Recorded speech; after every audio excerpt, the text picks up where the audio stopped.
Je remercie le groupe organisateur du colloque de l'invitation et je veux vous dire que je me sens honorée de parler à cette assemblée. Et je suis consciente aussi de briser la glace.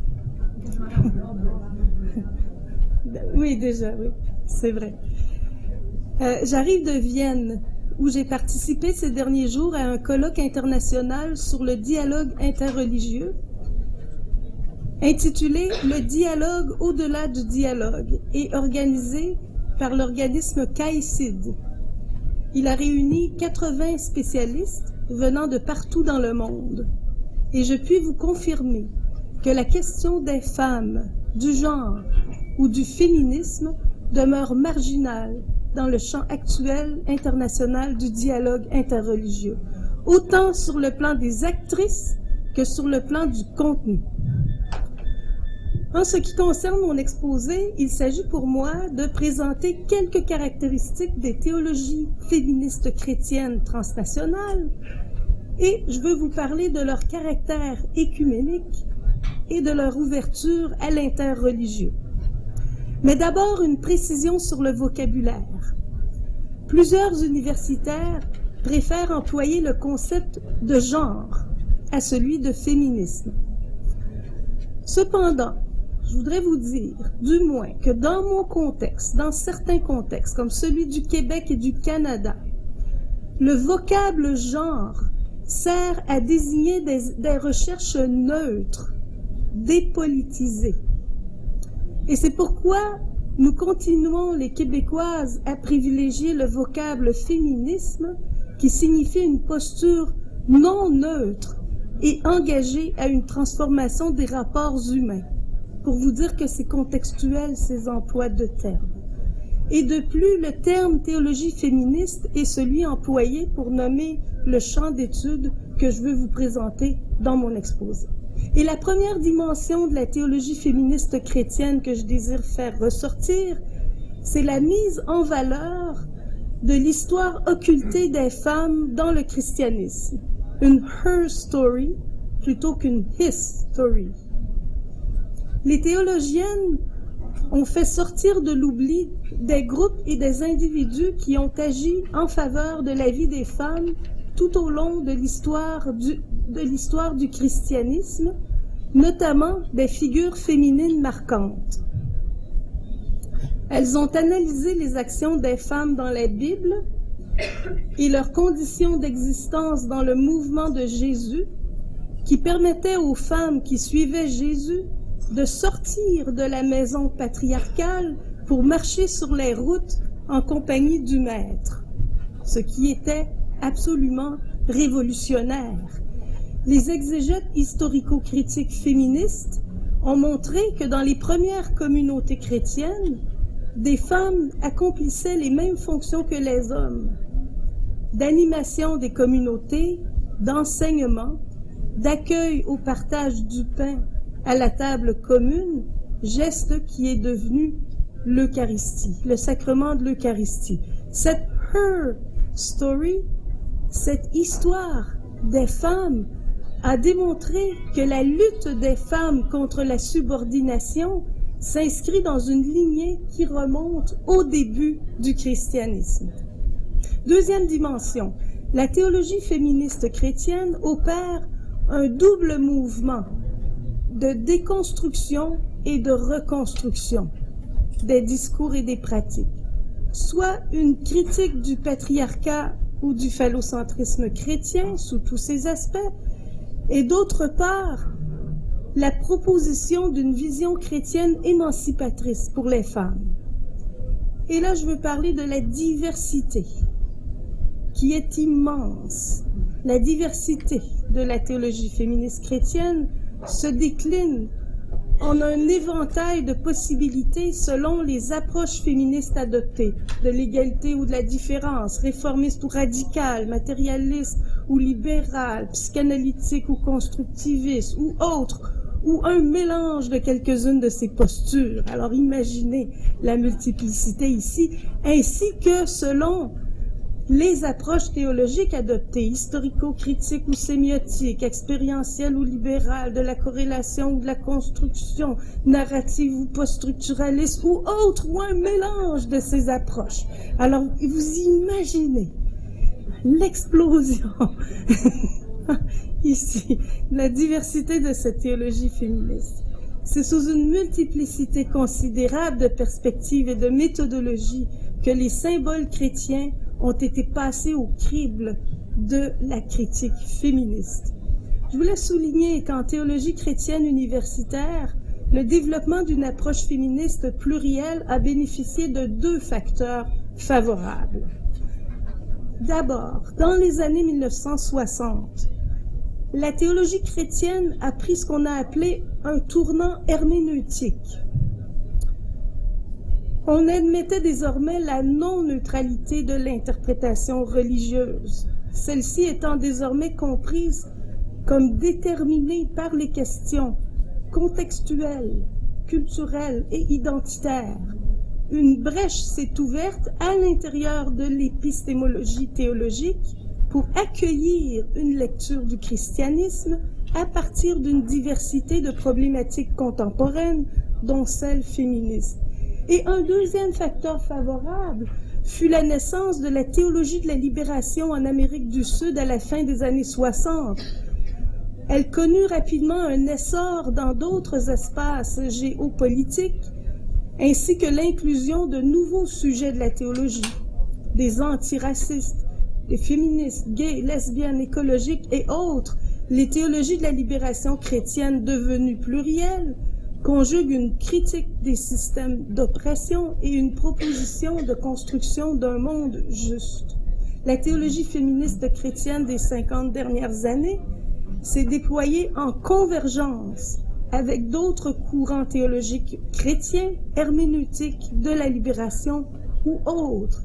Et avec eux, elle a fait opérer un renversement général de l'architecture de la théologie classique. Et ce retournement consiste en ceci: en une déconstruction du dispositif hiérarchique qui plaçait Dieu, puis l'homme blanc, son régent, au sommet d'une pyramide de pouvoir, pour maintenant situer Dieu, ou le divin, plutôt au milieu du cercle de la vie, et lui donner la fonction de vivifier la vie, de l'intérieur, de chaque femme, être ou chose du monde, dans chaque instant présent. Un tel retournement représente un acquis irréversible des théologies féministes, écologiques ou de la libération. Et il est admis par un nombre considérable de chrétiennes et de chrétiens partout dans le monde, malgré ce temps que nous traversons, comme vous le savez, de conservatisme et de fondamentalisme chrétien. La théologie féministe chrétienne dont je parle, il faut le savoir, est née de groupes de la base, de femmes croyantes qui se rassemblent, prient ensemble et construisent ce que signifie être chrétienne aujourd'hui. On appelle ces groupes des ecclésias féministes. Là, j'ai un point de vue peut-être américain, là, nord-américain. Ecclésia signifie église, qui sont parfois mixtes, souvent composées de femmes. Je fais partie d'une telle ecclésia depuis ma jeunesse. Ça fait longtemps. L'autre parole, qui fut fondée en 1976 au Québec. La troisième dimension que je désire souligner à propos de la théologie féministe chrétienne est son caractère écuménique, vécu dans les ecclésias de femmes. Dans le christianisme, par écuménisme, nous entendons la réunion de personnes appartenant à différentes confessions chrétiennes, dont le nombre est considérable. Catholiques, anglicanes, orthodoxes, protestantes, de différentes dénominations, Églises unies, pentecôtistes, évangéliques et autres. Grand nombre de confessions. Les ecclésias féministes rassemblent de façon fluide et assez naturelle des féministes provenant de ces différentes confessions. Pourquoi?